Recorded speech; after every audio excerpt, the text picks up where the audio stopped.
Hey guys, thanks for tuning in. Today we're going to cover the time and distance graph quiz. We're going to be covering quiz A. If you had quiz B, it's very similar, just a few different numbers. Again, thanks for kind of tuning in. Let's jump into it. Jacob lives on the same street as his local grocery store. This is the grocery store. And also on the same street as his post office. This is the post office. The following describes his most recent trip. Okay, so everything that I do today, I'm going to do neat, and just like you should. I preach that all the time. That neatness in math is going to help you, whereas sloppiness is really going to hurt you in math.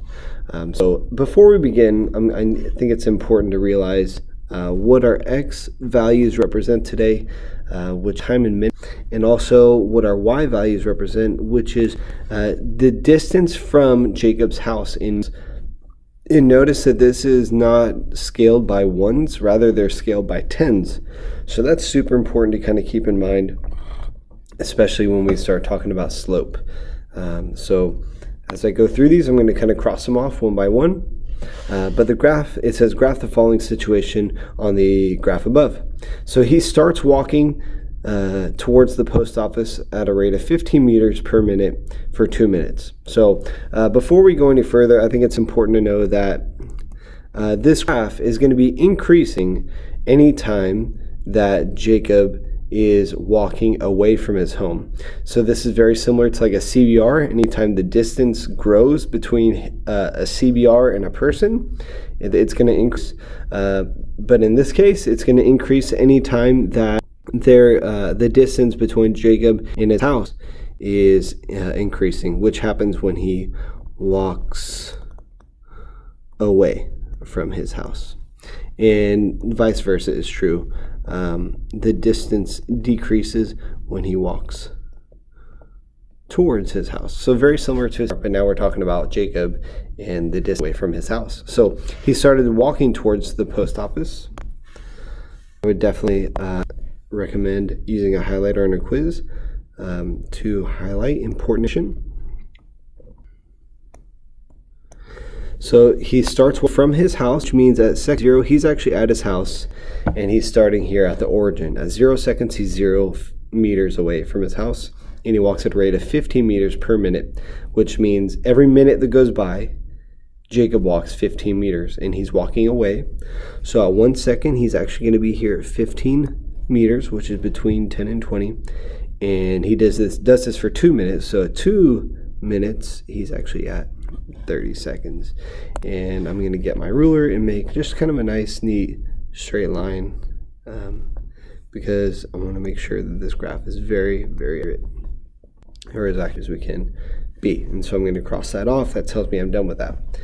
He realizes he forgot his wallet and immediately turns around and goes back home at the same rate. So same rate, same speed, but now he's walking towards his home because he forgot his wallet, which means he's still walking 15 meters per second, but at 3, now he is at 15 meters again, and at second 4, he's home, which means he's essentially 0 meters away from his house. And so I'm going to make a nice, neat, straight line with my ruler. And it's done. He searches for his wallet. For 1 minute. Okay. He's searching at his house, which means distance between him and his house is not increasing. It's staying the same. So the nice horizontal line for 1 minute. Done. He finds his wallet and runs 80 meters past the grocery store to the post office in 1 minute. Okay, so he's running 80 meters in 1 minute. So that means at second 6, he's now 80 meters away. So I'm going to get my ruler and make this guy. Boom. Done. He stays at the post office for 1 minute. Again, he's not increasing or decreasing his distance. He's at the post office for 1 minute, which means, again, we have a horizontal line. Done. He leaves the post office and walks toward his house. Okay, I know that this now is going to be decreasing because he's walking toward us. The distance between him and his house is decreasing. Arriving 2 minutes later at the grocery store, 30 meters away from the post office. Okay, so he's 80 meters away, and he's only walking 30 meters away from the post office. And so if he's at 80 meters, that must mean he arrives to the grocery store at 50 meters. Okay, and so I'm just kind of doing basic math there, that if he's 80 meters away and he walked 30 meters away from the post office, he must be 50 meters, and that's 2 seconds later. So at 2 seconds later, he's at this guy right here. And something that I probably should have been doing the whole time was labeling these.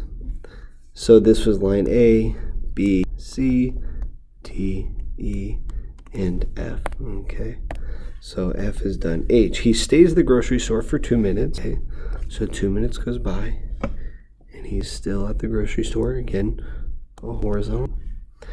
And then he realizes he's late for dinner, so he jogs home and arrives home 1 minute later. Okay, so he's at 11 minutes now. At 12 minutes, he's actually arriving at home, which means not only is the graph, this line decreasing, but at the end of it, we know that he arrives at home, so his distance from home is 0. So this should be graph, and this should be what it looks like.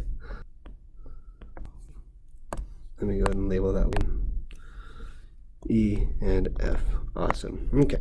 So now let's talk about part 2. Find the slope of the line, line F. Then tell me what this means in words. Okay. And so this is where I would say it's really important to keep in mind that your y-axis is scaled by tens. Whoops. Is scaled by tens. Okay. It's not scaled by ones. It's scaled by tens. So let's look at line F, and one thing that we know is that slope is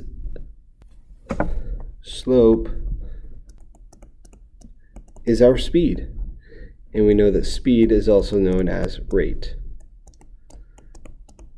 Speed. Okay, so let's look at line F, and I would say there's 2 different ways to find slope: formula or your slope triangle. In this case, I think it's easier to use a slope triangle. So when we find rise, and then I'm going to run. Okay, so how much am I rising? Well, I'm rising 30 meters.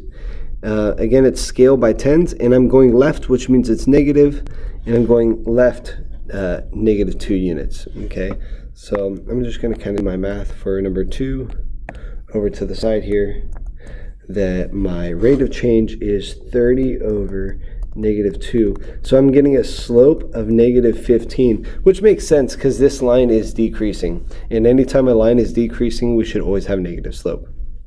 So what does this mean? Well, that's speed. That means he's walking 15 meters per second. And now, why is it negative? Well, because it's toward home. His distance is decreasing between himself since he's walking toward his. Okay, so that's number 2.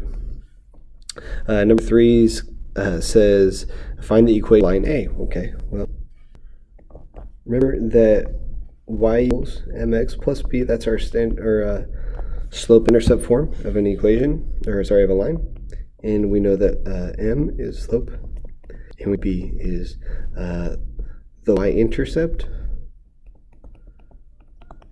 Okay, so if you look at line A, well, the cool thing about line A is that it gives me my y-intercept. Y-intercept is 0, and so all I need is my slope.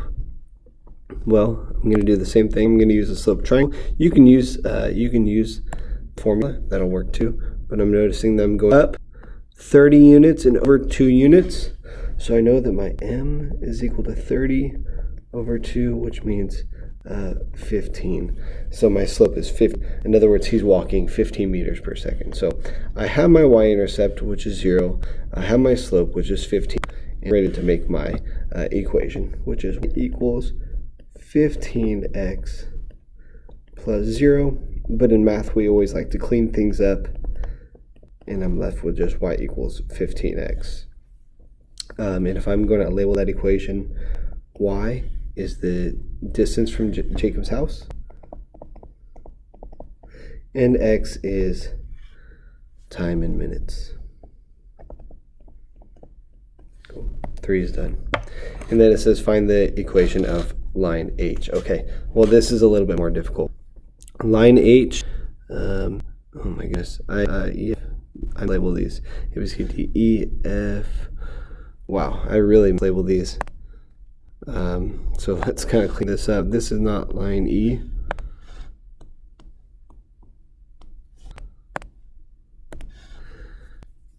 This is line G, and this is H. I apologize for that. But we need to find the equation of line H. Well, with line H, I know a few things. I know it goes through this point right here, and this is the point. Let me write this where you can see it. This is the point 11, 50. And this is the point right here, 12, 0. Okay? So using that information, you know that this line has the point 12, 0 and 11, 50. Well, whenever we have 2 points, we can come up with the equation of a line, and we can do this by first, when we talk about y equals mx plus b, let's find m first. And the way we find m is by using our formula. You can also use a slope triangle here. Either one will work. x1, y1, x2, y2. And so my m is y2 minus y1, 0 minus 50. And then x2 minus x1, which is 12 minus 11. And which is going to give me negative 50 over 1, which is actually just negative 50. Negative 50. I apologize for that. To be honest, the slope triangle would have been probably a little bit easier. Okay, so I know my m, but now I need to find b. And the way I find b is I kind of solve algebra and by using a point line. Well, I'm going to use 12, 0 because it is easier to plug in 0, and that looks a little bit easier to plug in. I'm going to say using the point 12, 0. We have y equals m plus b. For my y, I'm going to use the 0. For my x, I'm going to use 12, and I already know m. So I have 0 equals negative 50 times x, which is 12 plus b. Well, negative 50 times 12 is negative 600 plus b. I'm going to add 600 to both sides. And I'm going to find out that 600 is equal to b there. So I have my b, I have my m, I'm ready for my equation. So my equation is y equals negative 50x. Let me get some more space here. Let's try that again. My equation for number 4, y equals negative 50x plus 600. Cool. All right, so thanks again for watching. And when you come tomorrow, just gonna practice, and then Thursday, hopefully, ace this bad boy. All right, thanks for checking this out. Stay woke.